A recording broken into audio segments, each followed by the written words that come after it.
Okay, so here's a video that's been a long time coming. I've had a lot of difficulty getting videos to work for whatever reason on this light. But I did some a couple of months ago where I was out in the dark with it, and you'll be seeing that clipped into the middle of the video and then a little bit back to me at the end.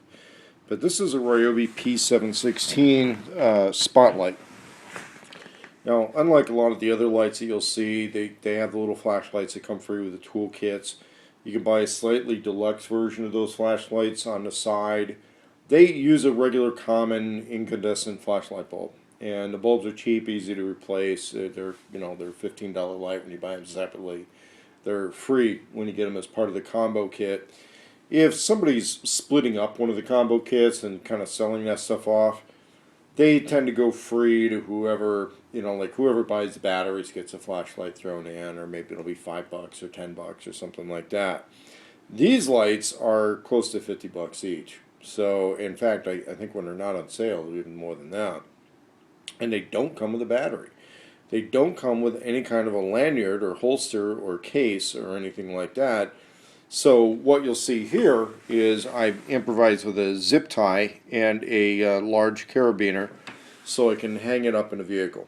It had been spending a lot of time on the floorboard of my truck, kind of getting bounced around. That's why it's a little beat up. I had run into a situation in my truck where the headlight switch has been acting a little bit squirrely lately, so I've got one on order. And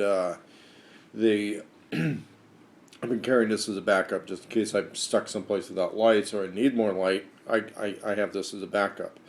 The other thing is, of course, if you're off-road, you're doing a lot of other stuff, your headlights only point at the front of the vehicle. And in three-dimensional driving, where there's hillsides and curves and corners, a lot of times you got to have more light out there.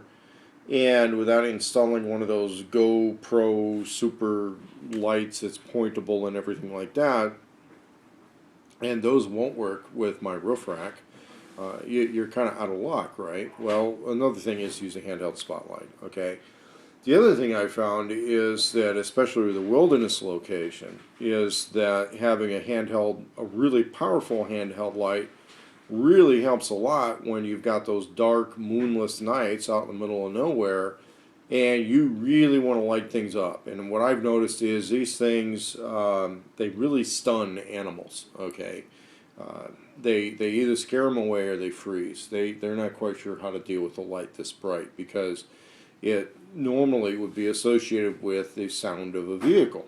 And with this, there is no vehicle sound, there's just the light. The other thing is, for security purposes, a lot of times it's not, you're not under attack from commandos. You just got somebody screwing around in the barn, or somebody who's rooting around where they shouldn't be, or maybe it's a neighbor's dog or something like that. You want to get a lot of light on the subject and make your decisions from there. And I've dealt with that. You don't know if you got burglars or raccoons. You want to put a lot of light on the subject, figure out what's going on. This light's really good for that. It's very difficult for me to show you and explain the power. There's a lot of descriptive phrases that I could use, but they're not going to mean a lot until you look at the next video segment. But basically, it's a Xenon bulb, which is used in a lot of spotlights. It takes the common 1+ system batteries. It's got a trigger system, which when you let up on the trigger, okay, it stops. It turns it off. And that's because this thing can overheat. And it will burn through batteries pretty quickly, but I found that if you use a P108 battery with it, it's got good balance. It's a good high-low balance. If you use the super lightweight lithium batteries, it's a little top-heavy. But if you pull the trigger and hit the locking mechanism, you then lock it, okay? And then pull the trigger again and play with it a little bit and let it go. It's not like you click it from the other side. See, there's nothing there. So that's basically how you would work with it. The bulb is encased in a polycarbonate type of a thing, but it is replaceable. I understand it's pretty expensive. And you've got a rubberized housing around the lens, so it can take a little bit of bouncing around and it can handle it. So we'll go to the segment with the light in the dark. Okay, well, I'm not sure if the camera is doing it justice, but this is nighttime with a Ryobi spotlight using one of the P108 batteries. And I don't know if you can tell from the distances, but this is really good at lighting up the valley. Really strong light, stronger than a car headlight. The big advantage I have, and we'll turn this light off momentarily. Okay, that screen didn't just go black. It is really fucking dark out here, okay? The camera might pick up that house in the distance. Really fucking dark out here. No moon, no stars, just cloudy enough to cover up the stars out here.